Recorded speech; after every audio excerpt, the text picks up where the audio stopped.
Seattle, July 6, 2026.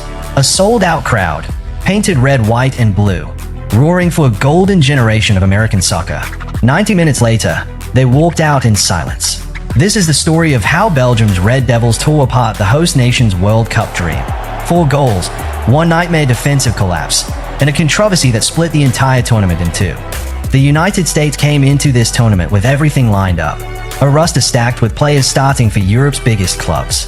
A world-class coach in Mauricio Pochettino, fresh off spells at Tottenham, PSG, and Chelsea. And for the first time in 3 decades, every single game on home soil. 3 straight wins in the group stage, the most in US World Cup history, had fans dreaming bigger than ever before. This was supposed to be the tournament where American soccer finally arrived. But this match carried a storm before a ball was even kicked. Star striker Vanaken had been sent off in the previous round with a straight red card, a suspension that should have ruled him out. Instead, in a stunning twist just 24 hours before kickoff, FIFA controversially overturned the ban, clearing him to start. The decision sparked outrage across the football world, with accusations of political pressure reaching all the way to the White House. Belgium's players didn't hide their frustration either, and they made it clear they wanted to settle the argument on the pitch. From the first whistle, it was clear which team meant business. Belgium pressed high, moved the ball with purpose, and pinned the Americans deep inside their own half. In the very first minute, only a brilliant reflex save from US goalkeeper Matt Freese kept the Red Devils from an instant lead. It was a warning sign the home crowd chose to ignore. Belgium kept coming, patient, composed, dangerous, while the US backline searched for answers that never arrived. The breakthrough came in the 9th minute. A clever, defense-splitting pass rolled across the face of goal, and Belgian forward Charles De Ketelaere ghosted behind the US defense to tap it home. 1-0. The American backline simply switched off at the worst possible moment, and Belgium made them pay instantly. It was the perfect start for the Red Devils, and the perfect nightmare for the home fans. Then, against the run of play, a flicker of hope. Vanaken won a foul just outside the box, and midfielder Malik Tillman stepped up to the free kick. His strike took a heavy deflection off the wall, wrong-footing the Belgian goalkeeper completely, and the ball nestled into the net. 1-1. For a brief, electric moment, the Seattle crowd came alive again, believing this might be their day after all. The celebration barely lasted a minute. Belgium responded almost instantly. A driven cross whipped in from the left, and De Ketelaere rose highest to head it home for his second of the night. 56 seconds. That's all it took for Belgium to answer and restore their lead. It was a gut punch moment, and you could see it in the body language of every American player on the pitch. At the break, the numbers told the real story. Belgium dominated possession, dominated chances, and were outshooting the Americans by a wide margin.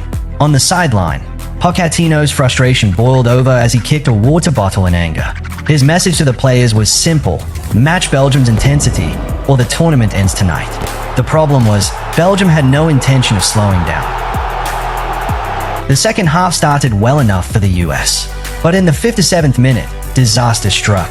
Goalkeeper Matt Freese dawdled on the ball just outside his own box, and De Ketelaere pounced, stripping it away from him with ease.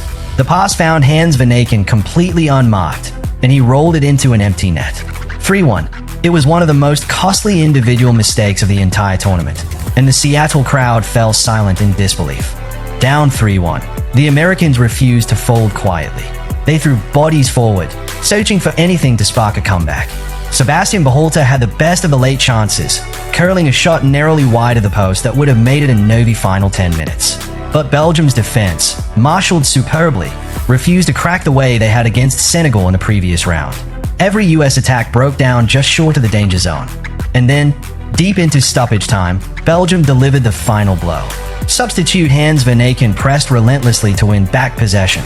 The loose ball fell to Romelu Lukaku, and the Red Devils' all-time record goalscorer finished with ice-cold composure. 4-1.